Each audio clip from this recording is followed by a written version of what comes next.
Төрийн шигнэлт зохиолч Далхаагийн норов Хонзон өгүүллэг. Явган ширээн дор хэвтээд хал зөмнөөс ширтэн байгаа хар нохойн том хүрэн нүдийг чулуун сая л анзаарлаа. Үл савчрах тэр нүд нохойн нүд огт биш байлаа.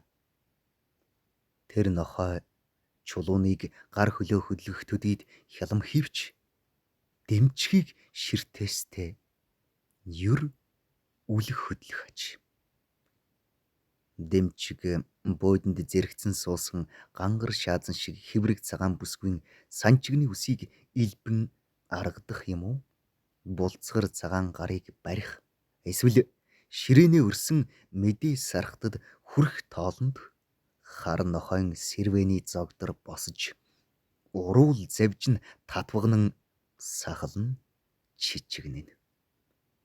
Гэвч архирч дуугарсангүй.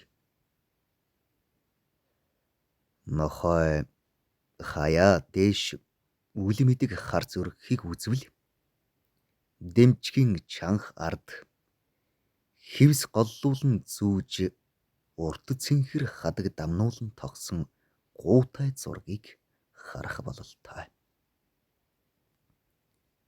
Үс сахал хөмсөг нүдэн хүртэл ширүүн догшин эрс шийдэмгий төрхийг илтгэвч завжинда тодруулсан үл мэдэг инэв хиллээр эерүүлэхийг хичээсэн мэт үзэгдэх талигачин энэ хөргийг харах бүртээ нохой нүдний аимшигт харц хачин зөөлрөн тунарч хүүхэн хараа нь томрон бүүдивч агшны дараа цочих мэт сэртэсхийн хүүхэн хараа нь зүүний сүвгч төдий болтол нарийсан галаар цоргих мэт болж дэмчиг дээр гөлрөн тогт хажгуу. Энэ бол нохойн нүд биш, хүний нүд байлаа. Нохой ийм нүдтэй байдгүй. Хоол гордон эрхлэвч гэрээ харамлан догширвч хүн шиг харцтай байдгүйг чулуун сайн мэднэ. Зэрвэсхэн харцсан тусах төдийд чулууны нуруу хүү торгон байлаа. Арга ядахта чулуун бор бурамны хилтерхий өгч аргадаж үзэхэд сайтар шиншилснээ аваад өмнөө тавьчихав. Чингээд мөнөх аимшигт үзэн ядах харцаараа дэмчгийг цоргих нь тэр.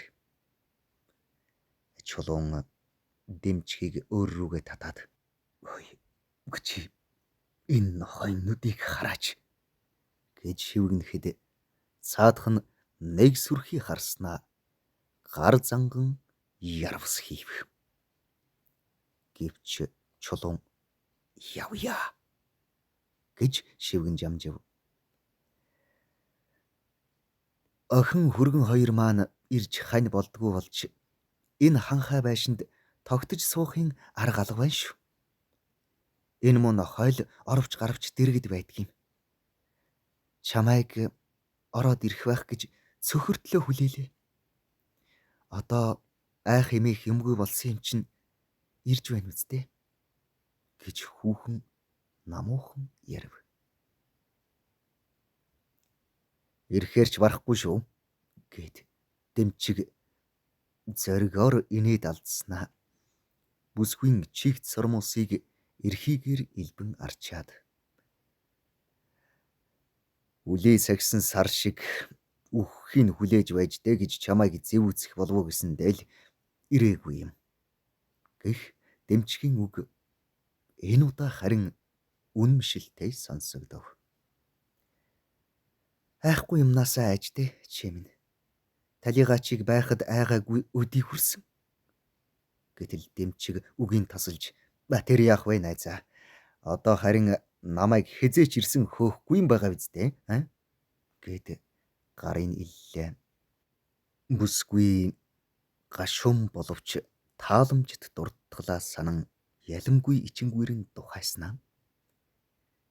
Чиний л дураар болдог шүү дээ гэж аяархан хэлв. За, тэгвэл болох нь тэр. Харин одоо энэ нохойгч нь бид аваад явъя. Хошовч би юу гэж дэмчиг дуугарав. Яах гэж хэмээн бүсгүй гайхлаа. Өөртөө дасгая. Тэгэхгүй бол чи тэр нүдийг хардаа. Нээрэн ямар аймаар болж байгаа вэ? За, дүргэл. Хошовчийг олж хий. Тэгэд би гэж бүсгүй тэнэгэлзэн дорой дуугарвал зүгээр миний найз. 1-2 хоног төвч бид хоёр эзэн эрх хав хоёр болоод ороод л ирнэ. Тэр бүхэл уловч авчирч өгдөг болгоно гэж. Тэр гурав үнсэлцээд саллаа. Дэмчиг хар нохойг тэрвэрч бүсгүй хооллох салхинд гаргахыг зааварласаар доглон нулимстай хоцров. Тэндээс дэмчиг шууд гэртээ очисон боловч нохойг авсангүй. Төлгүй гонжгор хүүдийтэй юмс авчирч арын суудал дээр нохойн дэргэд шидээд жолооны ард суух зур. Ан хийнэхэ. Шөнийн анч сайхан шүү дээ гэд инээд алдлаа. Хүн зөөн мөнгө олохоо хэлж байна да гэж чулуун бодов. Бас хүнээр биш нохойгоор хань хийх нь ашигтай болохыг тооцжтэй хэмээн бодол зэхэрч явв. Гэвч дэмчиг зорчигч арвинтай хотын төв рүү бус. Харин хотын зах руу шууд давхихад баахан гайхаж бас арын суудал дээр яваа хар нохойн харц ширгээж очхойлсон нүд урд толинд үе тусан ар шил рүү хүйт даалгахыг мэдэрсээр явлаа. Чингэж давхисаар хотоос гарч хэрмэл бүдэг харгуй дагсаар ойн захад хүрээд зогсоход чулуун гайхахын ихэр гайхавч асууж шалгаасангүй. Тэр бол юрөөс байхын бараа болж яваа хүн. Асууж шалгаагч дургүй юм.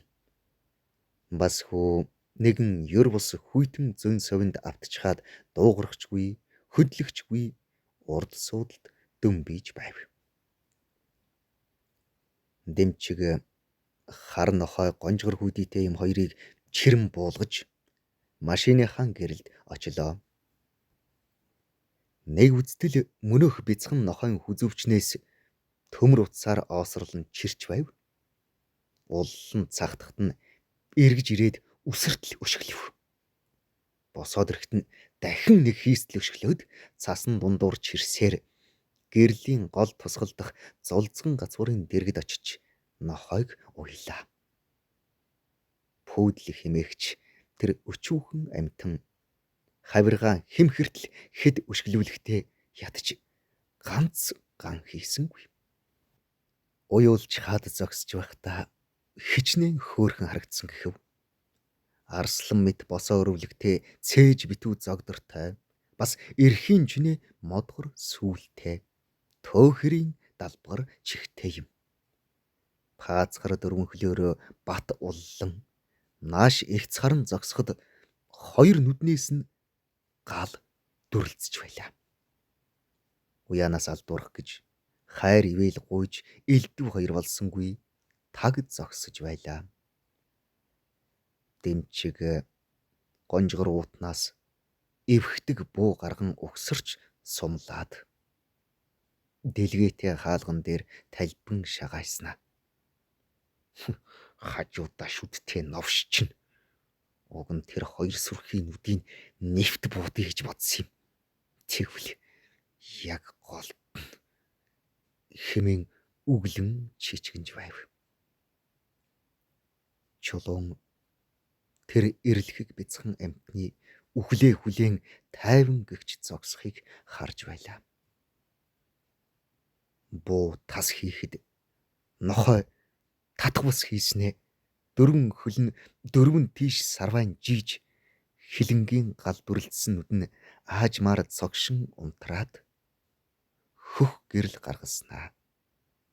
Тэгээд таг болов. Дэмчиг том хутга барьсаар сандчин гүйж төмөр утсыг хутгаар хэрчих гэж оролдоод өөрийгөө шоолон инээд алдаж тас цавчжээ.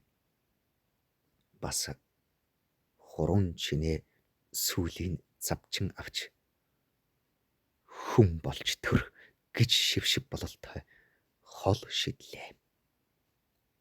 Чингээд цустай хутга гар хоёроор цасмалтан нохойг дотор нь хийв. Тэгээ дээрээс нь лонх бензин асгаж гал тавиад машиндаа ирж суухад хамаг биеийн дагж чичирч байлаа. Шил архины бөглөөг арай ядан онгойлгож амаар нь хөнтрөхөд шүд шил хоёр харшин тачигнаж сонсогдно. Тэгээд ихээр амьсгаа турж духны хөлсийг арчхад үзмэд чи юу гэж хэлэндэ хэмээн эцэст нь чулуун ам нээлээ. Очихгүй юм чинь гэж дэмчиг хариулжээ. Зохилогдсон Далхаагийн норов. Уншсан Эрхэнбаярын Бат орж.